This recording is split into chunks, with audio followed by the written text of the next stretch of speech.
Good day, this is Teacher Rowan. I'll be your guide in exploring Google Apps for Education, for teaching and learning.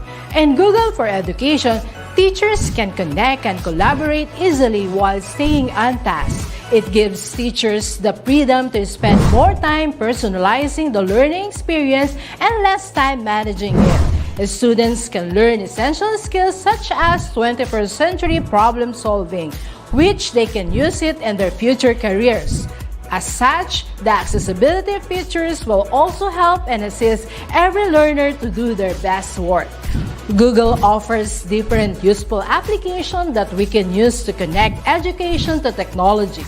This will help our teachers as a 21st century educators to innovate and find ways on how to make teaching and learning more exciting, engaging, effective, and flexible to the demands of the society. Let's re-explore the education experience by discovering new angles to create, collaborate, and communicate as one. Para sa bata, para sa bayan, at para sa guro. Ang pagkatuto, huwag gawing komplikado. Sulong edukalidad.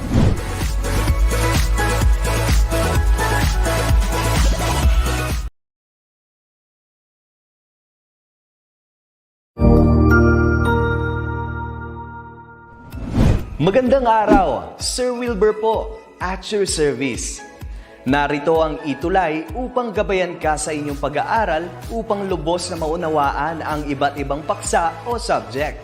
Ang ETUlay ay isang free online tutorial class na pinangungunahan ng ICT's Educational Technology Unit sa pamumuno ni Undersecretary Elaine Del B. Pascua. Ang programang ito ay hindi lamang para sa mga bata, kundi ito rin ay magsisilbing gabay sa mga magulang at mga guro kung paano nila ituturo o gagabayan sa bawat asignatura ang kanilang mga anak o mga estudyante. Sa kasalukuyan, ang self-learning module mula sa rehiyon ng Calabarzon at kilala sa tawag na Pivot ang ginagamit sa ating ETUlay online class. Kaya ano pang hinihintay ninyo? Ihanda na ang inyong mga ballpen o lapis, papel o kwaderno at samahan kaming itulay ang pagkatuto para sa bawat batang Pilipino. Sama-sama tayong magtutulungan para malampasan ang mga hamon sa panahong ito. Halina't matuto kasama ang inyong online tutor sa oras na ito.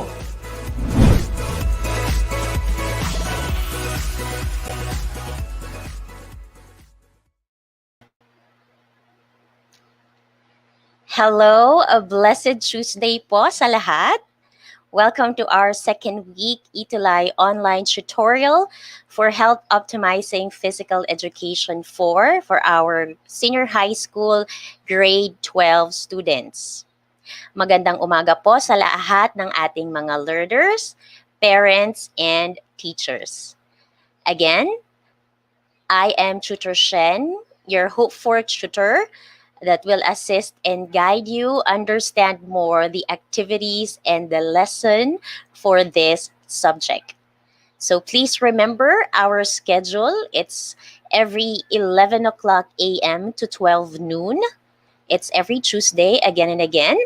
And also, please do not forget to like and share the following Facebook pages for ETUlay online tutorial. So we have a DepEd Edtech Unit, DepEd Philippines, and also DepEd Tayo. Also, you can subscribe sa mga following YouTube channels natin like DepEd Edtech Unit and also DepEd TV. At this moment po, let me greet my dear students and viewers po for today. So good morning kay Jairos Kabuang. Also, welcome kay Ronalu G. Bernales from 12HE FLAY GTD LNHS. Also, good morning din sa'yo, Luningning Bernardo. Magandang umaga po muli sa inyong lahat. And at this moment, we're going to have a short review muna regarding our Week 1 lesson. So are you guys ready? If you are ready, kindly comment sa ating chat box or comment box ng isang smiley face. Gyros, Ronalu, Luningning. If you're ready to have our review for the week 1 lesson, can you give me a smiley face? So just to show if you're ready to have our review. Okay? So salamat po sa ating viewers. Okay, good morning din, Realyn Morato from Sitio Tanag, Montalban, Rizal. So I guess everybody is ready na po. So we're going to have our review. Si Geraldine, nag-send na siya ng kanyang smiley face. Ready na si Geraldine. Now you just have to answer the following questions. So for the first one, what are leisure activities that people do in their free time? Maaari po bang i-type ang inyong sagot sa ating comment box? Sige, while typing your answer po, no? Good morning din kay Aljon Patricio. Welcome again, Aljon. Consistent viewer natin si Aljon from Gen T. De Leon National High School. So students, what are leisure activities that people do in their free time? What is your answer? If your answer is recreational activities, then that is correct. Good job. So remember, ang recreational activities, these are also activities that is fun, relaxing, and refreshing. And at the same time, by engaging to active recreational activities, you can also achieve the fitness level that you want. Next, what are the categories of recreational activities? So if we can choose some of the different recreational activities, ano po kaya ang mga categories na iyon?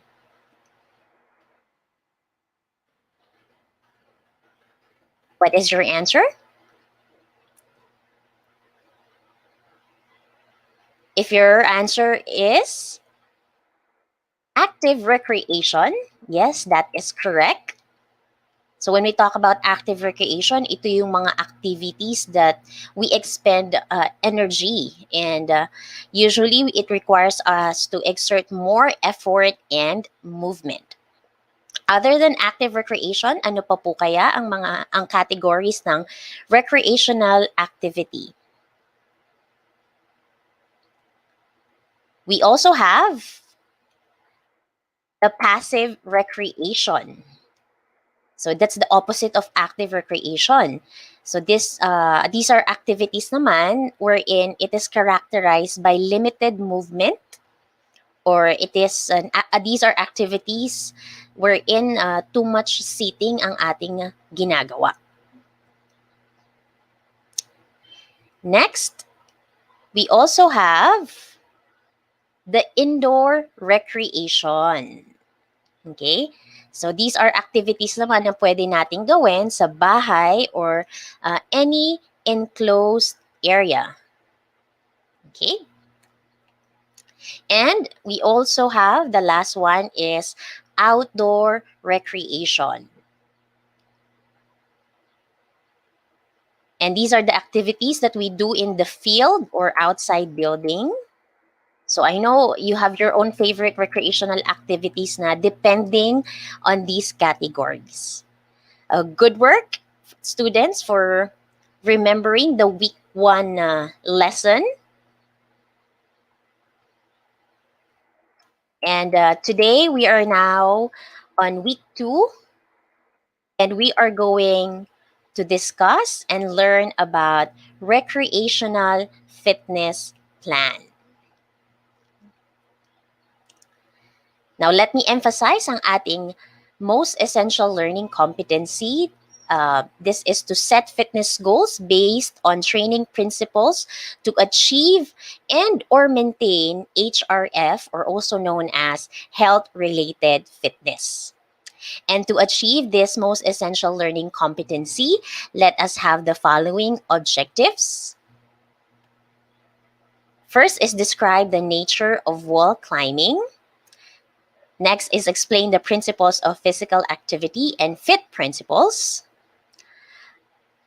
Aside from that is craft a personal recreational fitness plan aligned with fit and physical activity principles. And the last is appreciate the advantages of applying fit principles and recreational activities. This time, let's have another activity. Now, for the newcomers, for our new viewers po, like Kiana Estuaria from 12 ABM Ramos Genti de Leon National High School. So let's participate with the next activity. Now this is entitled categories. So you just have to categorize the following words with the corresponding fit and physical activity principles. So I hope you could still remember yung fit principles and physical activity. So let's have a quick review still with this. Let's start.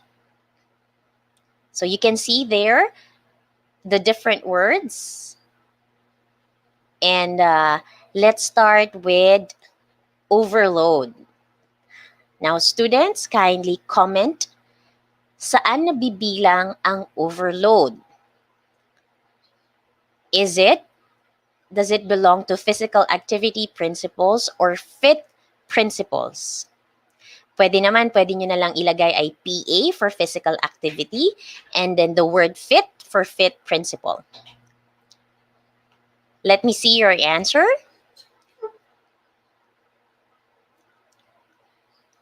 Alright, ang overload principle ay kabilang sa, yes, that's correct, physical activity principles. Let's have another one. How about time? Is it under physical activity principles or fit principles?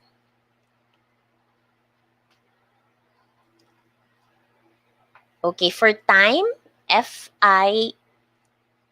for the word time, is it physical activity or fit? Now, from Clarence Bataday, ang sabi niya ay sa fit principle. Yes, that is correct, Clarence. Next, we have now progression. Does it belong to physical activity principles or fit principles? Again, let's have progression. And progression is under? That is correct, Franz Rain. Sabi niya, it's under physical activity principles. Very good. Also kay May Moster Latayan, ang answer niya din ay physical activity principles. Gayun din kay Aljon. Good job, students. Let's have the next one, reversibility. How about reversibility? Is it under physical activity principles or fit principles? While waiting for your answer, let me greet Carl Steven Busog from 12 ABM Ramos Genti de Leon National High School. Also kay Kiana Moira. So still from 12 ABM Ramos Genti de Leon National High School. Welcome po. Ayan na ang kanilang mga answer. Sabi nila, ang reversibility ay under principle, physical activity principle. So good job, Jimnet, Aljon, May Moster, and also Clarence. Next, how about type? Is it under physical activity principles or fit principles? What is your answer?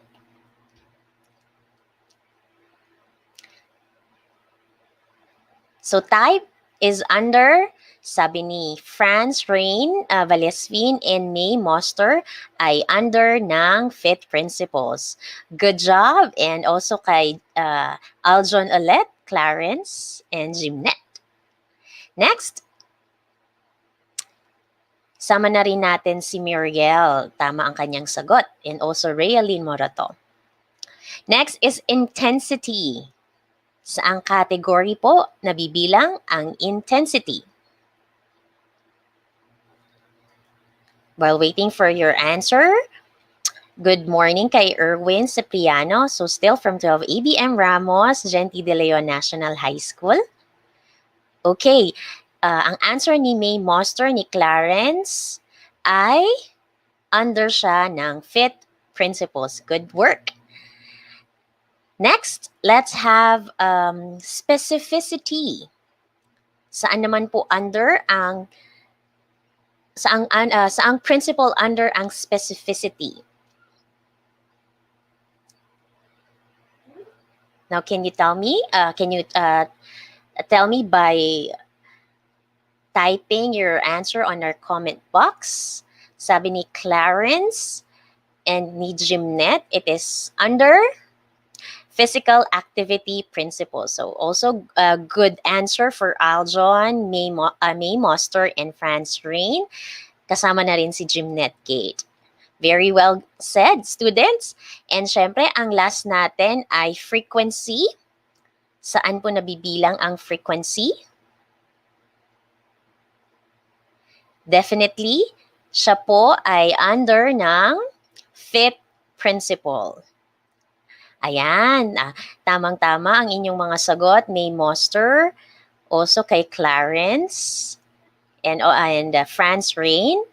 Very good student.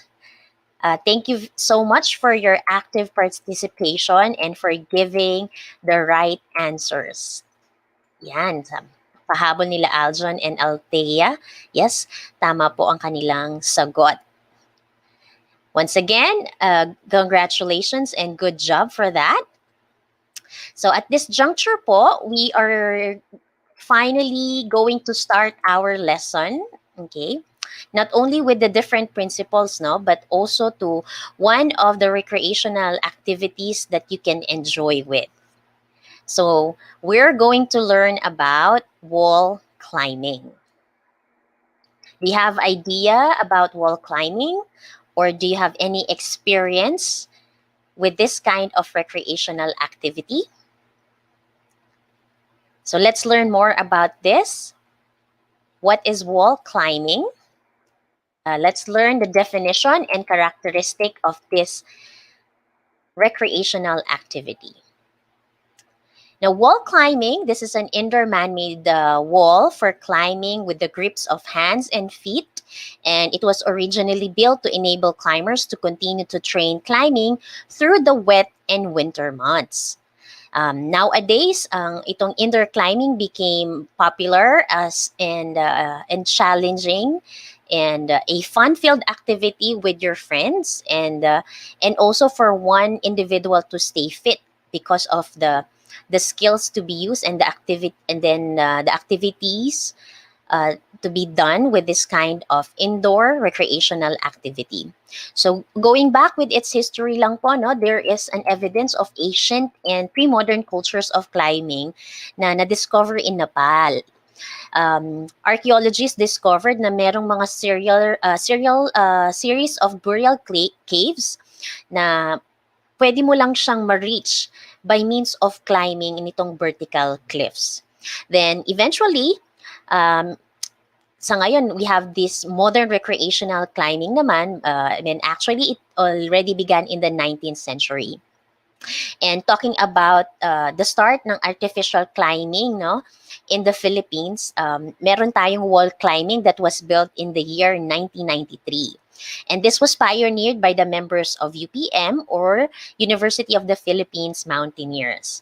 So ang ginawa po nila dyan ay they were able to make some ng mga bolted or handmade footholds and handholds sa surface ng kanilang 70-foot library. And at the same year, may mga group of mountaineers din sa Cebu City wherein they were able to build a wall out of plywood sheets. Then on, ang indoor climbing facilities began to spread throughout the country. Now, here are some of the equipment used in wall climbing. Now, you can see there on your screen, merong mga rope. These are made of long twisted fibers that connects the climber to the harness. So this is the harness. Ito yung system used for connecting the ropes sa climber. Now, we also have this carabiners. Carabiners are connectors naman, and these are usually made up of alloy. Next, ito yung tinatawag nating quick draw. It's made from 2 carabiners, okay, connected by a textile sling. Now, you can also see there ang climbing helmet. So, this is a piece of safety equipment that primarily protects yung skulls against, for instance, may mga falling debris such as rocks or drop pieces ng mga objects. So, this would serve as a protection. Next, you can also see there ng climbing shoes. These are specialized type of footwear designed for climbing. And also, yung iba gumagamit din ng chalk. So, para climbers, ma-absorb nila yung may problema sa moisture or yung may mga sweat. Usually, nagpapawis ang mga kamay. Now, we have this belaying device to control the rope, usually for assisted braking. So, ito yung ating tinatawag na belaying device. Next, we have here the different climbing commands. This is very important, an important form of communication of a climber and a belayer. Now, here are climbing commands. It is a form of communication between the climber and belayer to ensure safety measures before and during a climb. Now, to understand more yung tinatawag nating belayer, ito po yung term to a member or an individual behind the climber. So, he usually keep the rope lock off sa belay device. Okay? Remember, ang belay device, this is the mechanical piece that controls the rope or holds the rope. Now, here are some examples of climbing commands. So, we have there on belay. Usually, ang nagsasabi ng on belay is the climber. Again, these climbing commands are very important, lalo na sa mga beginner climbers. So again, for on belay, meaning to say, ang climber, he indicates that he is already prepared to keep the tension of the rope as he climb. And also, this is also to confirm the belayer or yung partner niya that they are hooked into the belay system properly. Then on, we have there the belay on. This is usually said by the belayer, or your partner, for example. Ito yung response niya if the climber says belay on. So with that, ang ating belayer, he will check if yung carabiner ay naka-lock in place na. Next is climbing. This is usually expressed by the climber. So this is one way to inform the belayer that he is already ready to climb. And as a response to that, the belayer will say climb on, or simply way of saying, sige, go ahead and climb. Meanwhile, may tinatawag tayong slack. This is a command usually expressed by the climber, where it means he needs more rope para maka-akit siya or maka-move siya comfortably. Well, this happens when the rope is too tight on the part of the climber. So, sinasabi niya ay slack. And then for that, we have there the up rope. Now, this is usually a command naman also for the climber. So informing the belayer to that there's an extra slack naman. And syempre, the belayer will pull any slack so the rope is tight. Next, we also have ready to lower. So this is a command of a climber to the belayer, informing that he is ready to come down. And as a response to that, sasabihin ng belayer is lowering or to lower down the climber. So these are just examples of climbing commands. So these, remember, this is very essential, especially for the new climbers. It's important they quickly learn and utilize these climbing commands to avoid accidents. Now let us know the different benefits of wall climbing.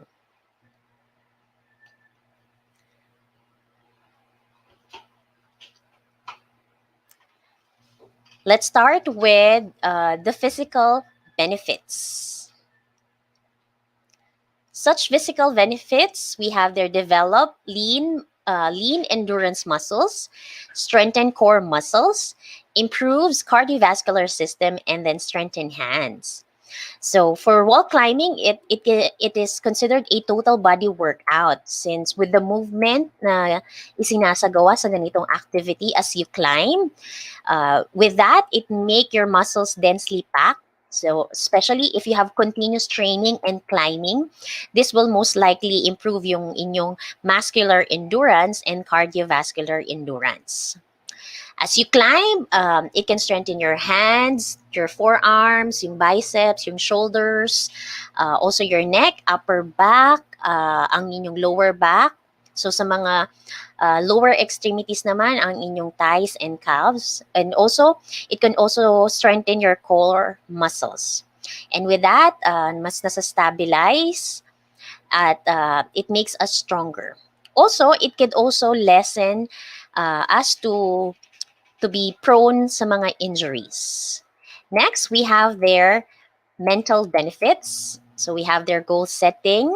So you set a goal, either how can you reach the top as safe and as fast as you could. Also, you have their visualization, concentration, and then problem solving. So you try to visualize, you concentrate, and then you try to solve or analyze, no? Kung saan climbing holds kayo, wherein saan nyo isa-set ang inyong hand and inyong foot to be able to reach the top and then also safely go down. Aside from that, self-confidence, it can boost your self-confidence na you can achieve something. You can be successful in doing something. Next, we have their determination. A strong determination will let you continue climbing and finally experience yung tinatawag nating sense of achievement after finishing the climb. Next, we also have the social benefits. Now, this can build network and friendship, also build trust, especially to the belayer or yung inyong partner. It can also improve your communication and listening skills. And aside from that, it can also build the leadership skills and eventually builds character. So you're being positive in different things, or yung character na being persistent, and also respect not just to the people around you, but also with the equipment and facilities. So overall, wall climbing, it's not just a physical activity. It's not just an avenue to have fun, but it can also improve your social interaction and one way to achieve good mental health. Now here is a short, you can see here a short video about the facilities of indoor wall climbing. So somehow you can see there the climbing holds. You can see the movement made by the climbers.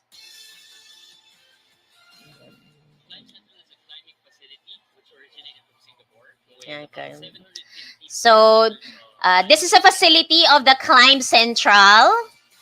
Uh, So, you can see there, a climber. Ayan na yung harness. Okay. Ayan. Climbing shoes. All right. So, they all can also try to analyze, no, kung paano, how they can reach the top. Sa kanila, meron na silang auto-belaying device. Okay. Ayan. So, as they reach the top, they can safely go down. All right. Ayan. So, that is an example of a facility and how to do wall climbing. Now, this time, let's move on to the principles of physical activity. So, let's start with overload principle.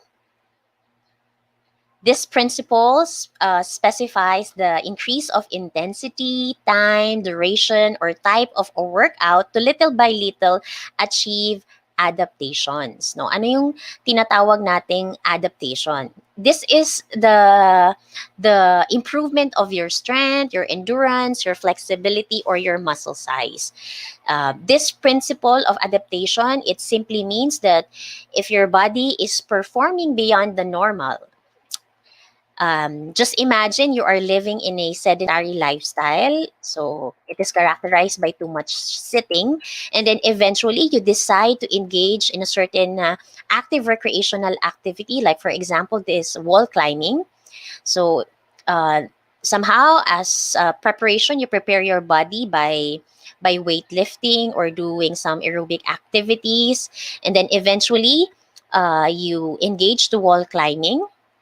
With that, you can achieve quick benefits, like it can improve cardiovascular system or your muscular strength.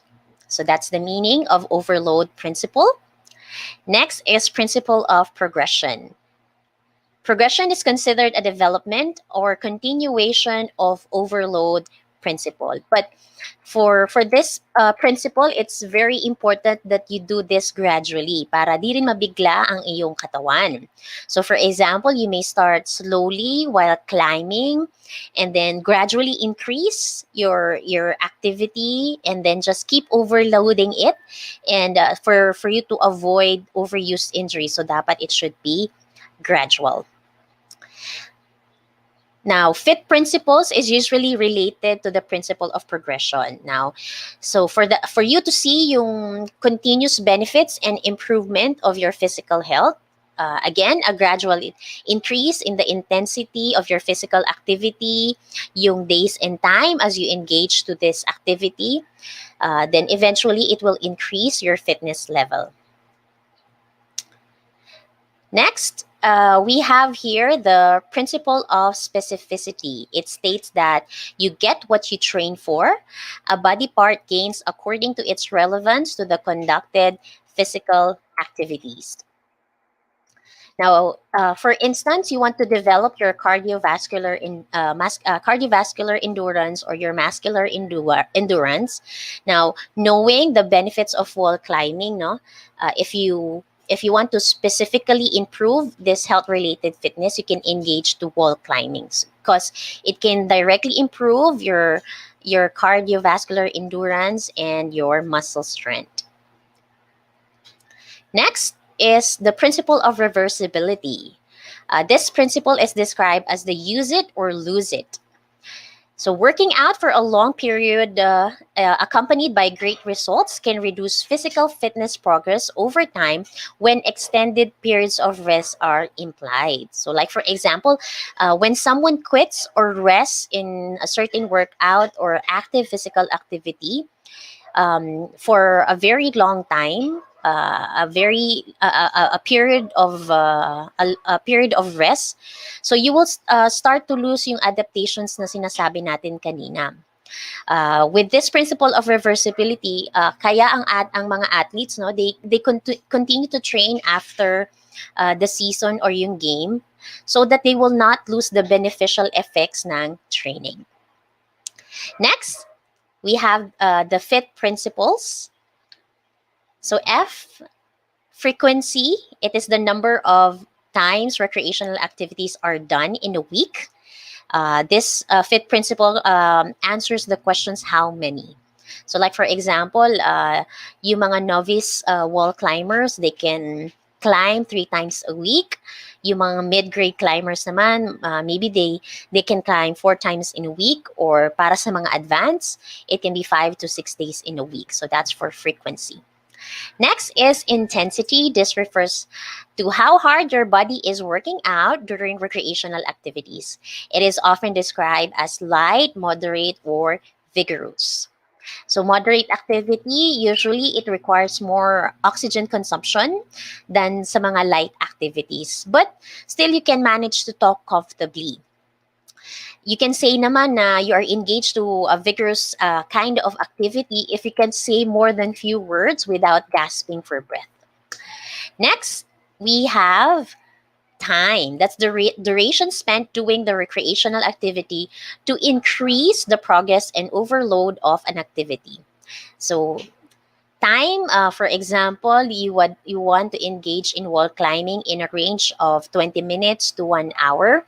So it depends on your skills as well, to be able to spend to do this kind of recreational activity. And the last one is type. This is described as the actual and specific kind of recreational activity. For example, for wall climbing, there are different types of climb as well. So meron tayong mga tinatawag na wall climbing, bouldering, climbing naman with small rock, or meron din tayong sport climbing. So understanding this fit principles and also physical activity principles, this will help you create a work plan that will be more effective in reaching your fitness goals.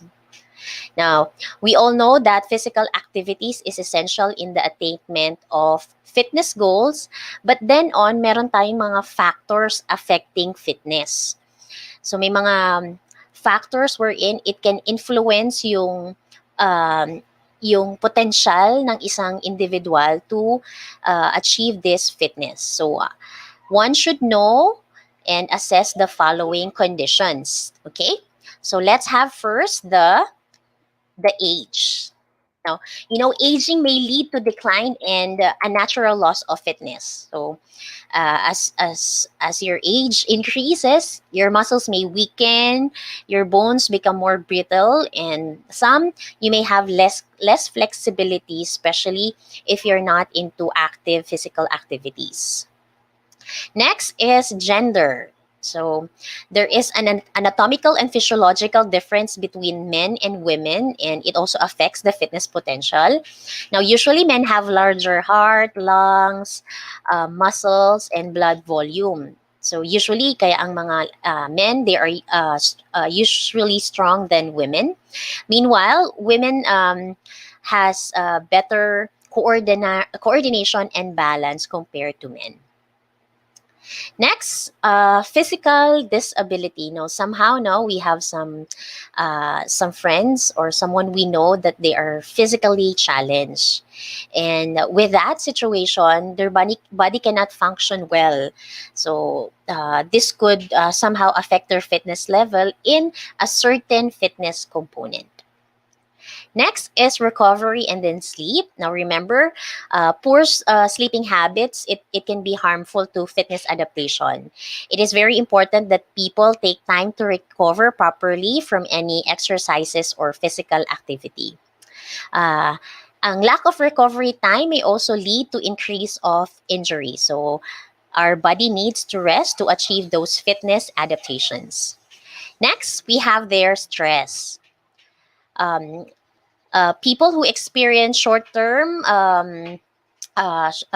stress there is a possibility that it can affect the concentration, the muscle performance, and you would just prefer to lie down or just eat instead of making yourself active. And also remember long-term stress.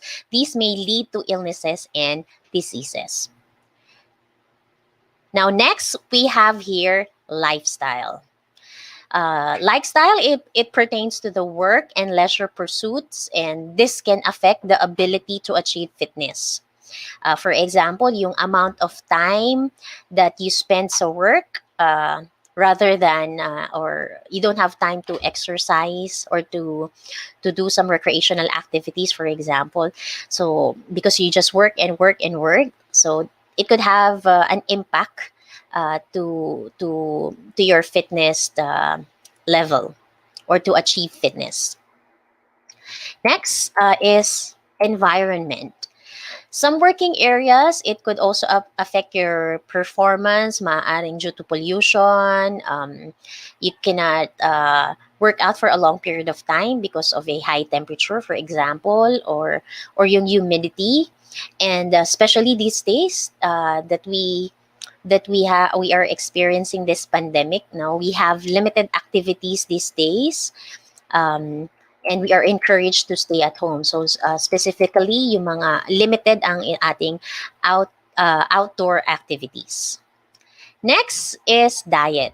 So eating the right amount of food for their level and type, as well as samahan ng physical activities to make them fit.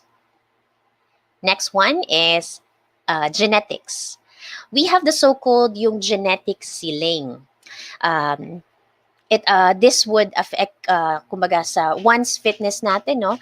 It can take a huge part in achieving their fitness potential kasi it's like it runs in the blood. So somehow it runs in the family that, for example, they yung body type nila, or they are taller, they have lean muscles, okay, or yung depende rin sa body type. Next is, and the last one is the training history. So it is also a factor wherein, if a person who has been previously active or achieves a certain level of fitness, well, he is more likely to have an advantage over sa mga taong who has never been active. Somehow, because they were able to train and do some workouts already, they have the idea with some of the fitness routine and how they can improve their health related fitness. So that's it for the recreational activity wall climbing, the benefits, and also the principles of physical activity and fit principles. And here is our learning task. So you have there the recreational fitness program. So let us make your fitness goal turn into reality. So you can see here on your screen, you have to create your own recreational fitness program by applying the FIT principles. You can plan to achieve your fitness goals on wall climbing activity, but if it's not necessary, try to think of some activities that it also consists the same benefits like wall climbing. So if you don't have the equipment and the facilities, and you're just encouraged to stay at home, so you can think of other recreational activities wherein you can achieve the same benefits with wall climbing. You can see here the type. So just include there if it's a recreational activity, or is it a physical activity, or is it sports. For intensity, is it a light, moderate, or vigorous activity? And then you also include there yung frequency, target number of days in a week, the time, and what could be your expected result.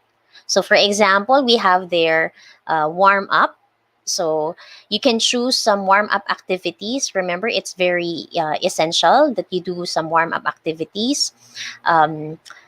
to not so that you will not be prone to injuries. So there are different kinds of warm up activities. It can be in a fast paced walking. You can do some stretchings, jog in place, or arm swing. So you can include some warm up activities that you like. And then for workout, this is just one example, no po. You have there the Zumba. Now, just indicate yung intensity ng pag-Zumba ninyo. Is it moderate? So that would base on the movements you perform as you engage to Zumba. Also, how many times do you have to do this kind of recreational activity or physical activity? So, like for example, you want to do this 3 times a day. And then for time, 30 minutes, or it would also depend kung kaya nyo ng 45 minutes or 1 hour. And then, this will be the expected result. So when you engage to Zumba, so what can you gain from doing this kind of activity? So your expected result may be there will be an increase in breathing rate and heart rate, and then eventually it can improve your cardiovascular system. And for the cool down, so it's also important, no, after a workout, you do some cool down exercises, like for example, yung mga static stretchings. So these are just examples po, no? It will depend on you.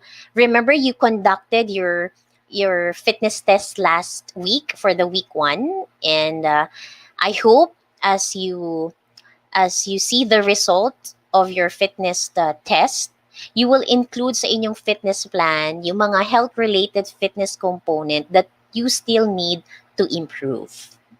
All right?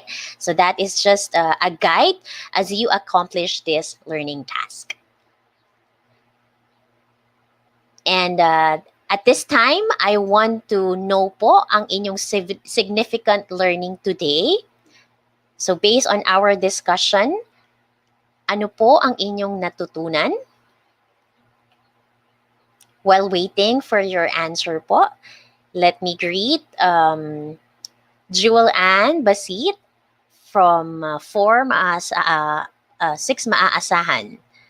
Okay, Hyacinth Recorte, watching from Maslog National High School, Division of Davao City. We also have there Jessa Fadol from 12 ABM, Parada National High School. Yes, hi din po Annalisa, Adrian B. Aquino, John Vincent Ardidon.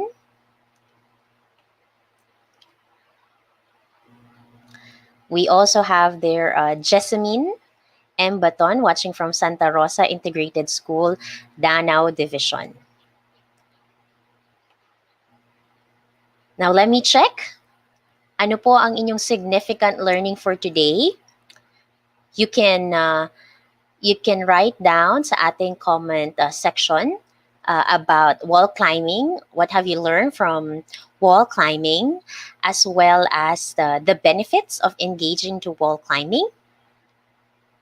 You might answer about the importance of physical activity principles and also the FIT principles.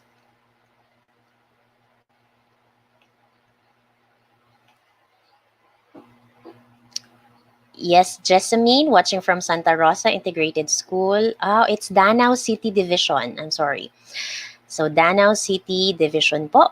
And also kay Pres Castañares, watching from NSCES, GSC. Thank you for tuning in.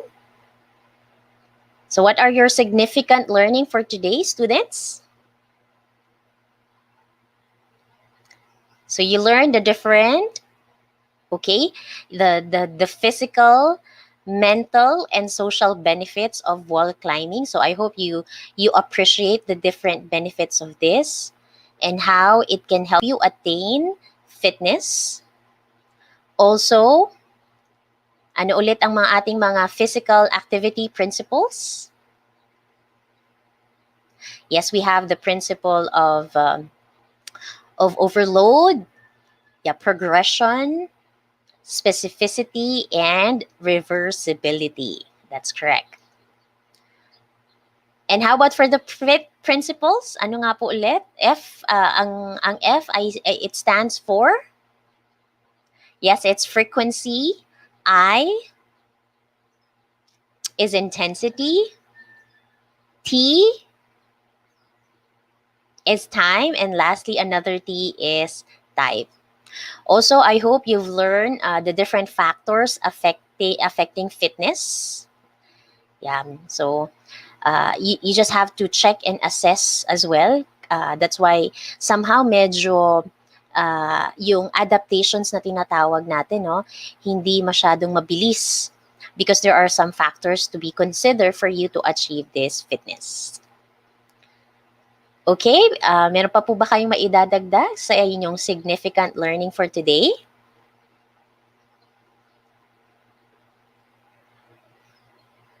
All right. So I hope natutunan po ninyo again ang different principles of physical activity and then FIT principles. Okay.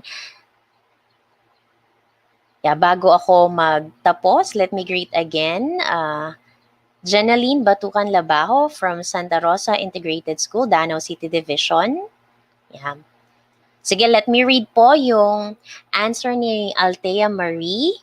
So wall climbing, what she learned on our session is it is an example of indoor recreational activity that can help us build our social relationship. Very good answer, Althea. So that's her significant learning today. Ayan. So I think Althea was able to appreciate yung benefits ng wall climbing activity. Okay, so once again, thank you learners for your active participation today. I hope you were able to understand the topic discussed, and also it helps you to have an idea para ma-accomplish yung learning task for this week. And we greatly appreciate po your comments and suggestions. You can email us at edtech@deped.gov.ph. So we welcome your suggestions and comments. And that's all for today. I hope you understand and you will value more these recreational activities and also encourage yourself, even though we have limited activities at this current situation. No? Please encourage yourself more to be active, safe, and healthy. So please remember, be tougher than your excuses. Dare to be fit. Maraming salamat po sa inyong pakikiisa and keep safe and God bless everybody. Thank you, students.